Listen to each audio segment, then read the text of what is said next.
22년 시행 수능 화작 지문 한번 같이 볼 텐데요. 화법 지문은 일단 발표가 출제가 됐고요. 발표 주제 자체도 낯설지 않고 또 내용도 간단해서 문제를 푸는데 그렇게 시간이 오래 걸리지 않았을 것 같네요. 주목할 만한 부분 한번 살펴보면 우선 첫 번째 단락에서 발표 주제 소개할 때 도로에서 볼 수 있는 안전 설계에 대해서 배웠는데 이와 관련해 유익한 내용이 있어서 소개하려고 한다 하는 거, 발표의 계기, 밝히는 거 확인을 할 수가 있고요. 또 지난 수업 시간에 배웠던 내용을 청중과 화자 공유하고 있다는 점에서 서로 공유하고 있는 기억을 환기하면서 시작하고 있다. 이렇게도 얘기를 할 수가 있겠죠. 그 다음 이 지문에서 지금 질문 활용하고 있는 거 우리가 확인을 할 수 있는데요.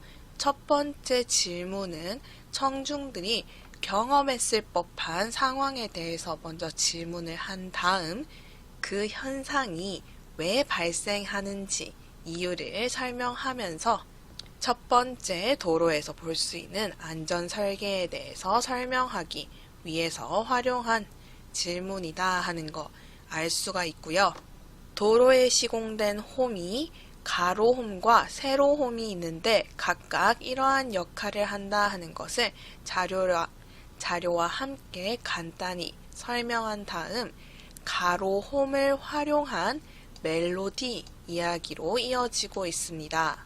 가로홈은 제동거리를 줄여주는 기능을 하는데 이 가로홈이 차가 지나갈 때 소리를 나게 한다는 점을 이용해서 도로에서 멜로디가 들리게 할 수 있고 구체적으로는 어떻게 소리를 만들어내는지 지금 설명을 하고 있어요. 내신에서 우리가 문제를 낸다면 아마 이 멜로디가 들리게 하는 원리에 대해서 묻는 문제가 제일 출제 가능성이 높겠죠. 높이는 홈의 너비와 홈 사이의 도로면 너비, 그러니까 홈과 다음 홈 사이의 거리, 간격을 가지고 바꿀 수가 있는데 이때 홈의 너비는 일정하기 때문에 결국 홈을 어떠한 간격으로 파느냐에 따라서 본문에서는 얘기하고 있지 않지만 우리가 문제에서 제시하고 있는 자료를 참고하면 이 거리가 좁으면 좁을수록 높은 음이 난다는 거 알 수가 있습니다. 그 다음 이 방안이 졸음 운전을 예방하는데 효과가 좋다는 것을 이야기하기 위해 구체적인 수치 이야기하는 거 확인을 할 수가 있고요.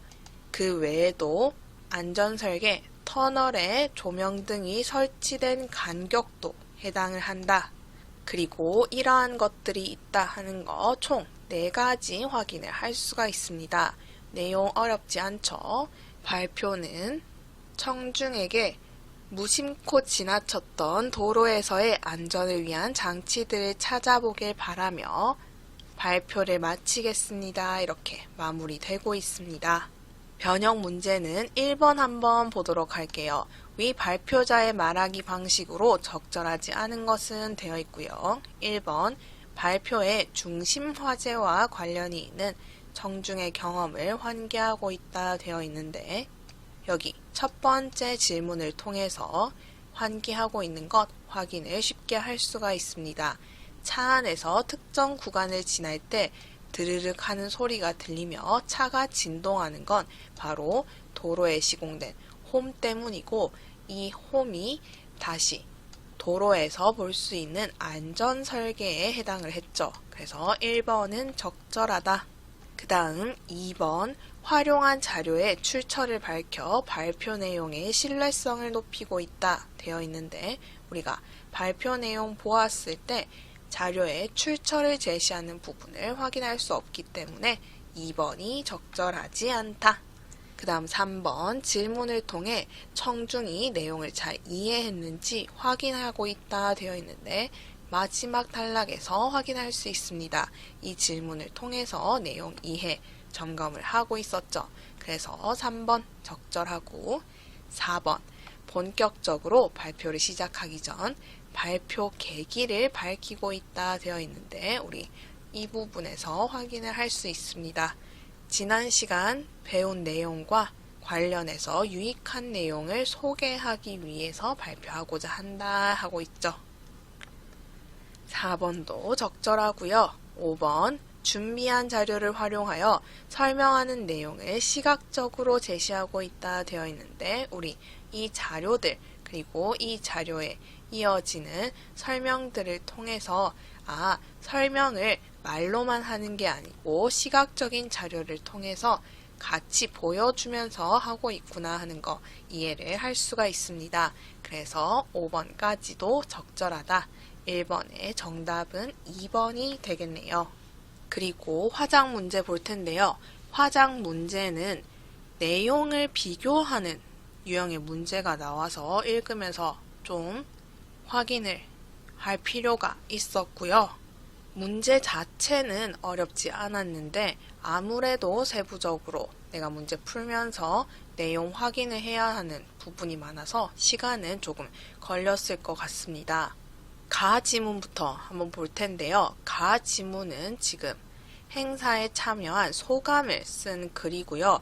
글 전체적으로 보았을 때 눈에 띄는 내용 전개 방식은 2문단에서 지도를 어떻게 만들었는지를 과정 순서에 따라서 쭉 설명을 하고 있다는 점, 그리고 3문단에서 조사를 할 때 친구들은 힘들어 했지만 나는 의욕적으로 조사를 해나갔다.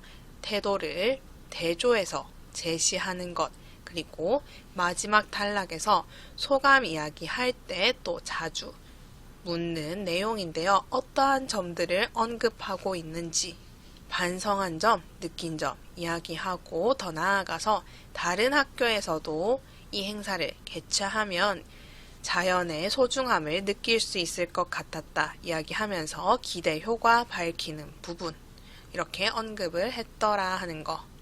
내용 전개, 글 구조 관련해서는 이 정도 나올 수가 있고요. 대신에 이 지문에서는 식물 지도 만들기 행사와 관련된 정보들을 되게 촘촘하게 제시를 하고 있는데 이러한 내용들을 이제 내용 이해 혹은 내용 일치 확인 문제로 내기가 좀 좋은 거죠. 우리 자료에서 이렇게 다 정리해 놨고요.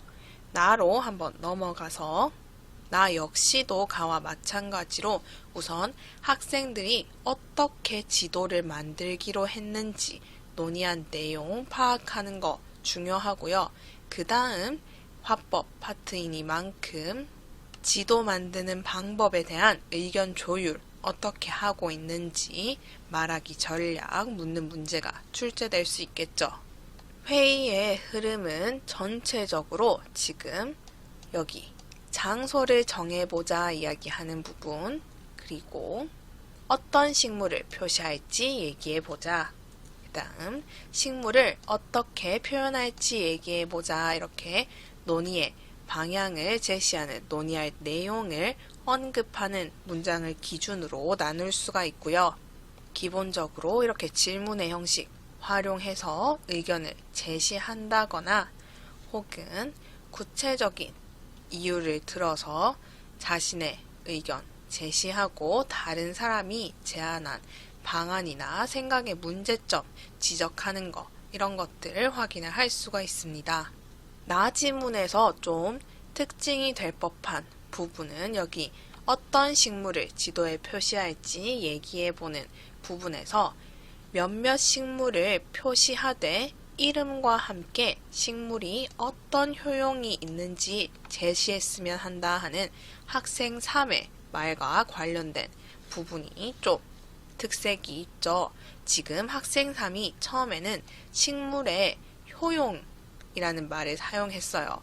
그러자 학생 1이 이 효용이라는 말을 약효와 같은 그러한 쓰임으로 이해를 한 거죠. 그래서 자신이 이해한 바를 다시 이렇게 언급을 했는데 학생 3이 학생 1의 질문을 듣고 다시 상대방이 잘못 이해했다는 걸 알고 자기가 말한 효용을 좀 더 구체적으로 이야기를 하면서 서로 발화 내용 잘못 이해했다는 거 깨닫고 조정하는 부분, 이 부분에서 지금 학생 1과 학생 3이 각각 효용을 어떻게 이해했는지, 그리고 서로 잘못 이해했다는 걸 지금 질문을 주고받으면서 파악하고 있다는 걸 확인을 해둘 필요가 있겠죠.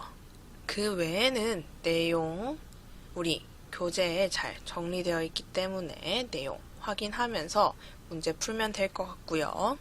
문제는 3번 한번 보도록 할게요. A, B에 대한 설명으로 적절하지 않은 것은 되어 있고요.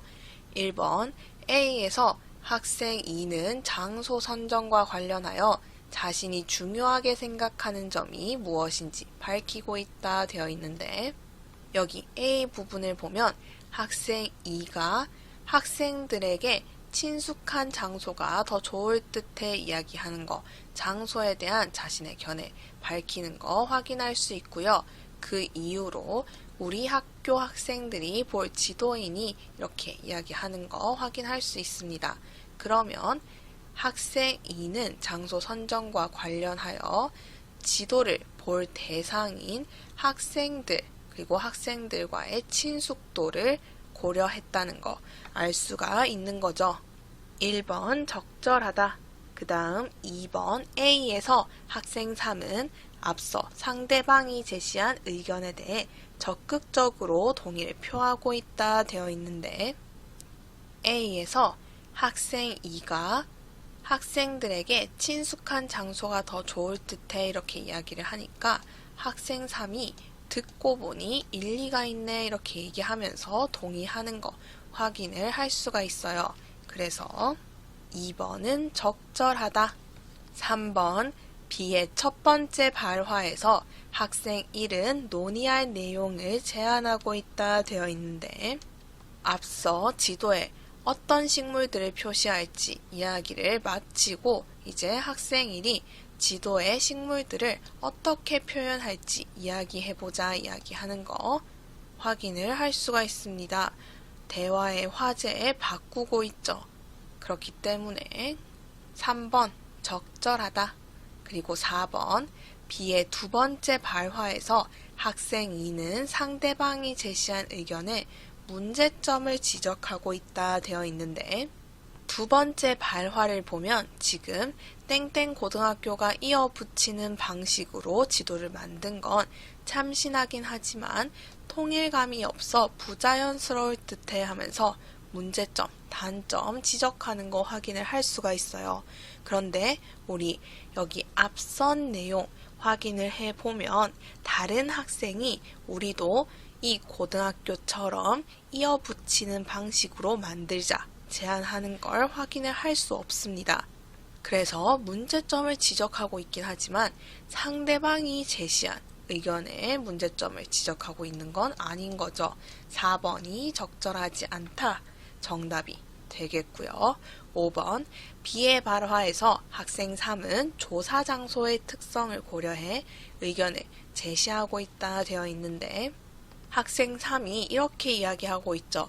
행복사는 갈림길이 많으니 걷기에 더 편한 길을 화살표로 표시하자.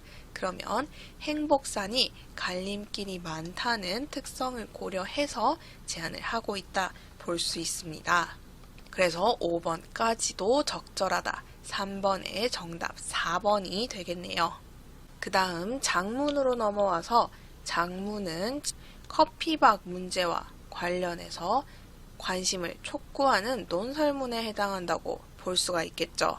우선 첫 번째 단락에서 일부러 우리나라 사람들이 커피를 마시는 일에 관심이 많다 하는 것을 커피 소비량과 관련된 수치를 언급하면서 제시를 하고, 이와 반대로 커피박에 대한 관심은 낮은 편이다 하는 것을 대조적으로 드러내고 있습니다.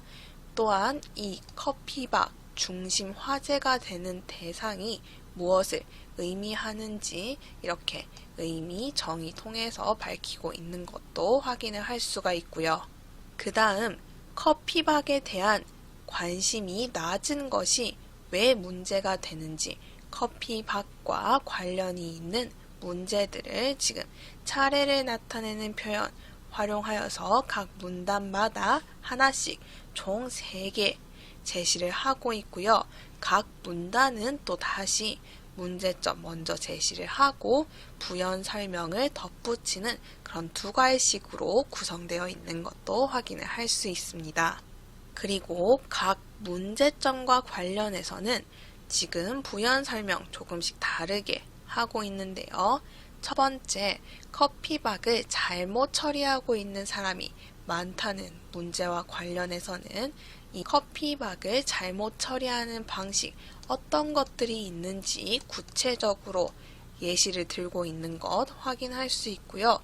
또 이러한 방법이 각각 어떤 영향을 끼치는지 따로 나누어서 설명을 하고 있는데 이 부분은 지금 내용을 되게 간략하게 제시를 했기 때문에 악영향이 무엇인지 자료 활용하여서 내용을 좀 보완할 수 있겠죠. 그리고 2번째, 커피박의 재활용 분야에 대해서 이야기를 하고 있는데요. 각 분야별로 어떻게 활용을 할 수 있는지를 나누어서 쭉 나열하고 있다 하는 거 확인할 수 있고요. 마지막, 커피박 수거 시설이 매우 부족하다고 이야기하는 부분에서는 커피박 수거 시설을 만약에 늘리면 어떻게 될지 그 기대 효과를 언급하는 것 확인을 할 수 있습니다. 그러면 본문 전체적으로 보았을 때 여기가 처음 부분에 해당하고 중간 부분에서 본격적인 문제에 대한 분석, 설명 이어나가고 있다면 우리 문제에서 생략되어 있는 A 부분은 구조적으로 보았을 때 끝부분에 해당한다는 거 파악을 할 수가 있겠죠. 그리고 논설문의 끝부분에는 어떠한 내용이 들어가야 하느냐, 앞서 커피박과 관련된 문제들을 쭉 얘기했는데 그 문제에 대해서 관심을 가져줄 것을 촉구하는, 요구하는 그런 내용이 들어갈 수도 있겠고요. 혹은 필자가 생각하는 문제 해결 방안을 제시할 수도 있겠죠. 그러한 내용들이 들어가겠다 하는 것도 생각을 할 수 있습니다. 그러면 여기까지 보고 문제도 하나 같이 풀어볼게요. 문제 1번, 다음은 초고를 작성하기 전에 학생이 떠올린 생각이다. 기억에서 미음 중 학생의 초고에 반영되지 않은 것은 묻고 있고요. 보기 1번, 우리나라 사람들의 커피에 대한 관심도를 보여줄 수 있는 수치를 언급해야겠어 되어 있는데 우리 첫 번째 문장에서 확인을 할 수 있습니다. 단순히 우리나라 사람들이 커피를 마시는 일에 관심이 많다 이렇게 이야기하는 게 아니고 우리나라의 연간 커피 소비량이 세계 평균의 2배 이상일 정도다. 이 2배 이상이라는 수치 언급을 하고 있죠. 그렇기 때문에 기억은 적절하다. 그 다음 니은, 잘못된 방법으로 처리된 커피박이 환경에 끼치는 악영향을 제시해야겠어 되어 있는데 우리 여기 찾을 수가 있습니다. 2번째 단락, 잘못된 커피박 처리 방법에 따라서 버려진 커피박은요, 강물에 흘러들어가 부정적으로 작용하거나 토양과 식물에 악영향을 줄 수가 있죠. 그래서 니은도 적절하다. 다음 디귿, 순서를 나타내는 말을 활용하여 커피박과 관련된 문제를 제시해야겠어 되어 있는데 본문 보면 우선, 또한, 끝으로와 같이 순서를 나타내는 말 활용해서 3가지 제시하고 있는 것 확인을 할 수 있습니다. 그래서 디귿도 적절하다. 그 다음 리을, 수거시설을 설치하여 커피박에 대한 시민들의 관심을 높인 사례를 제시해야겠어 되어 있는데 네 번째 단락을 보면 우리가 커피박 수거 시설이 매우 부족한데 이 시설을 늘리면 커피박 분리 배출에 대한 시민들의 관심이 높아지는 효과가 있을 것이다 이야기를 하고 있지만 실제로 이러한 효과가 있다는 것을 보여줄 수 있는 사례를 언급한 건 확인을 할 수가 없죠. 그래서 적절하지 않다 정답이 되겠고요. 마지막 미음 문제점을 제시하는 문단은 두 과식으로 구성해야겠어 되어 있는데 문제점을 제시하는 문단들 두 번째, 세 번째, 네 번째 문단에 해당하고요. 이러한 문제가 있다 하는 것을 첫 번째 문장으로 그리고 그에 대한 부연 설명을 이어서 덧붙이고 있다는 점에서 전부 두 과식으로 구성된 거 확인을 할 수 있습니다. 그러면 5번까지도 적절하다. 1번의 정답 4번이 되겠고요. 여기까지 화법과 작문, 지문들 간단히 살펴보았습니다. 모든 자료는 나무 아카데미 홈페이지에서 이용하실 수 있고요. 채널을 구독하시면 더 많은 정보를 이용하실 수 있습니다. 감사합니다.